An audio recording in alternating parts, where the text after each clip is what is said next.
The Illfurth boys, France's most documented possession case. Two brothers in 1860s France levitated, spoke in unknown tongues, and battled demons for 5 years under the church's watchful eye. Long before the age of mass media and internet skepticism, before possession became a subject of Hollywood fascination, the Catholic Church maintained careful records of cases it deemed genuine spiritual affliction. Among these institutional archives, few cases received more thorough documentation than what transpired in the small village of Illfurth in the Alsace region of France.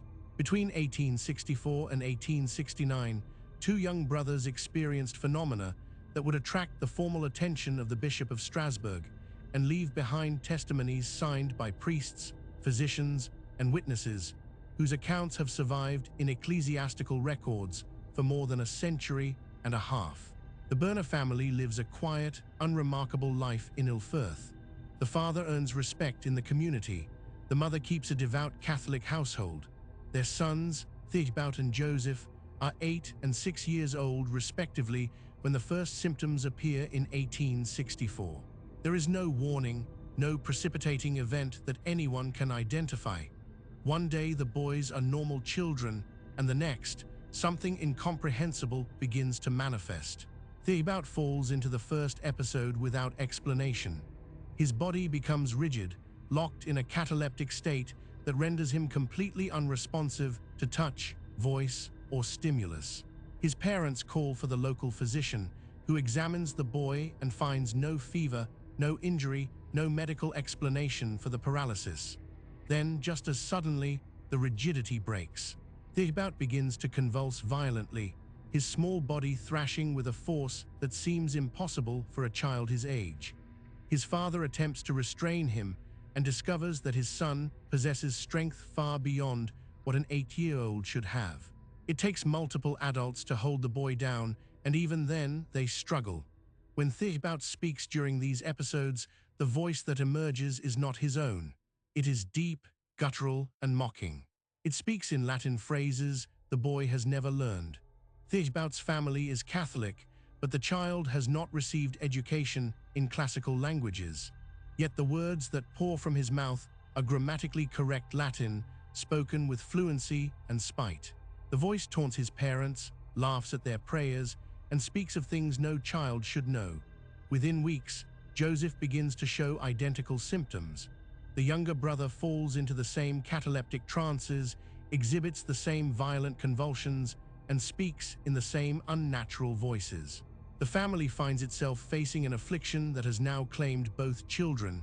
Neighbors begin to whisper, some offer help, others keep their distance, frightened by what they witness. The phenomena escalate rapidly. Both boys demonstrate knowledge they could not possibly possess through natural means. They reveal hidden sins of visitors, describe events occurring miles away, and predict occurrences that subsequently come to pass. When clergy arrive with blessed objects, the boys react with immediate and violent revulsion. A crucifix held near them provokes screams and convulsions. Holy water splashed on their skin causes them to recoil as though burned, though no physical marks appear. Most disturbing of all, witnesses observe both boys levitating during their episodes.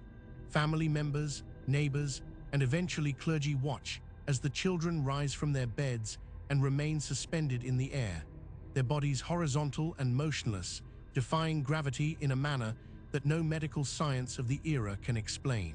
These levitations occur repeatedly, sometimes in the presence of multiple witnesses, and become part of the formal documentation that follows. Father Carl Bray arrives in Illfurth to assess the situation.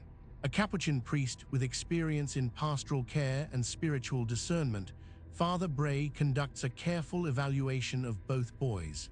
He observes the convulsions, the linguistic phenomena, the reactions to sacred objects, and the levitations. He interviews the family, speaks with neighbors, and consults with local physicians who have examined the children and found no physical ailment that could account for what they observe. Father Bray's conclusion is unequivocal. These boys are suffering from genuine demonic possession. He brings the case to Father Antoine Eicher, and together the two Capuchin priests compile their findings and present them to the Bishop of Strasbourg. The bishop takes the matter seriously. He authorizes a formal ecclesiastical investigation, recognizing that claims of this nature require institutional scrutiny and documentation.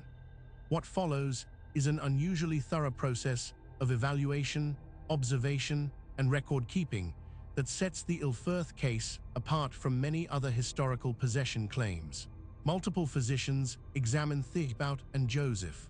They test for epilepsy, for hysteria, for any neurological or psychological condition known to 19th century medicine. They cannot explain the levitations. They cannot account for the superhuman strength. They have no framework for understanding how two young boys with minimal education can speak fluently in languages they have never studied. The medical testimony becomes part of the official record, and the physicians acknowledge the limits of their understanding. During exorcism sessions, the entities possessing the boys reveal themselves. One identifies itself as Izazel, a demon of darkness. The other calls itself Mephistopheles, a name that bears unmistakable resemblance to Mephistopheles, the demon of legend and literature. These are not random utterances or childish fantasies. The demons speak with intelligence, malice, and purpose. They taunt the priests, mock the prayers, and resist every invocation of sacred authority. The demons demonstrate an unnerving coordination. On several occasions, both boys speak simultaneously, their voices merging in a way that witnesses describe as profoundly disturbing. The entities predict events that then occur, describe the private sins of those present, and reveal information that the children could not naturally know. The priests recognize that they are not dealing with illness or delusion, but with inhuman intelligences operating through the bodies of two innocent children. Thibaut, being older, suffers more intensely. His episodes last longer, his convulsions are more violent, and the entities within him resist the exorcism rituals with greater ferocity. Joseph's affliction, though severe, proves somewhat less entrenched. Between episodes, both boys return to their normal personalities.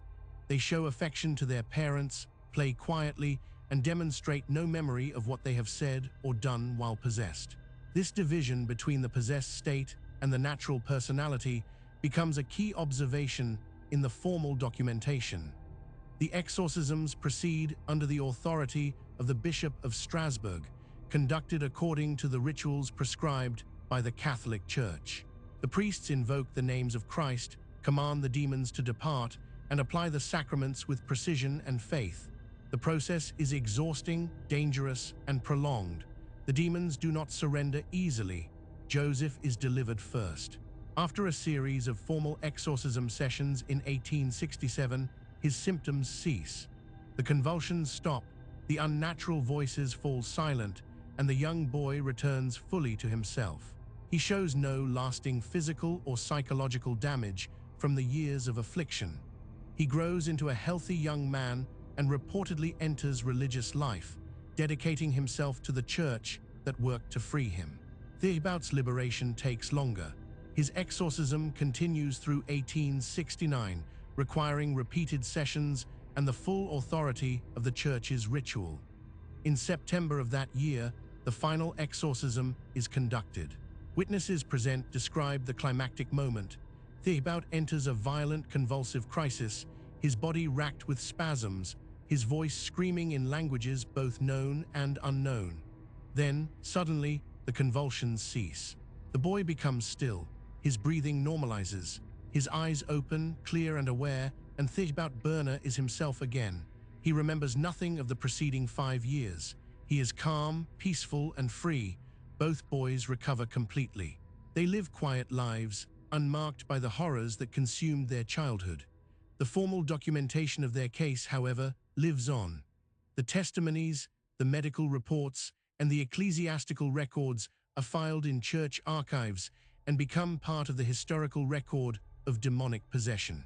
Decades later, Father Theophilus Riesinger studies the Illfurth case as part of his preparation for exorcism ministry. He will go on to conduct one of the most famous American exorcisms in Erling, Iowa. and he will cite the Illfurth boys as one of the foundational cases that convinced him of the reality of demonic possession.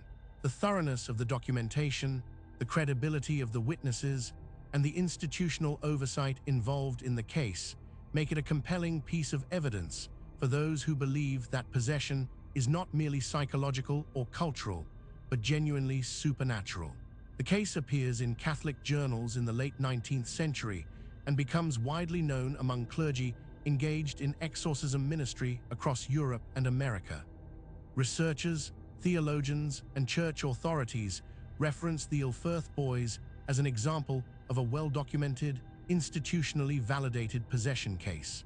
The existence of signed testimonies from multiple independent witnesses, the involvement of medical professionals, and the formal approval of the Bishop of Strasbourg give the case a level of credibility that many other historical accounts lack. In the village of Illfurth, the memory of the Berner brothers fades into local history. The family returns to normalcy. The boys grow into men. The terror that gripped their childhood becomes a distant memory, recorded in archives and referenced in theological discussions far from the quiet streets where it all began. If you found this case compelling, subscribe to Vanishing Roads for more documented paranormal investigations from around the world. This story was created with AI assistance based on documented case files. All events reference real investigations and reported incidents.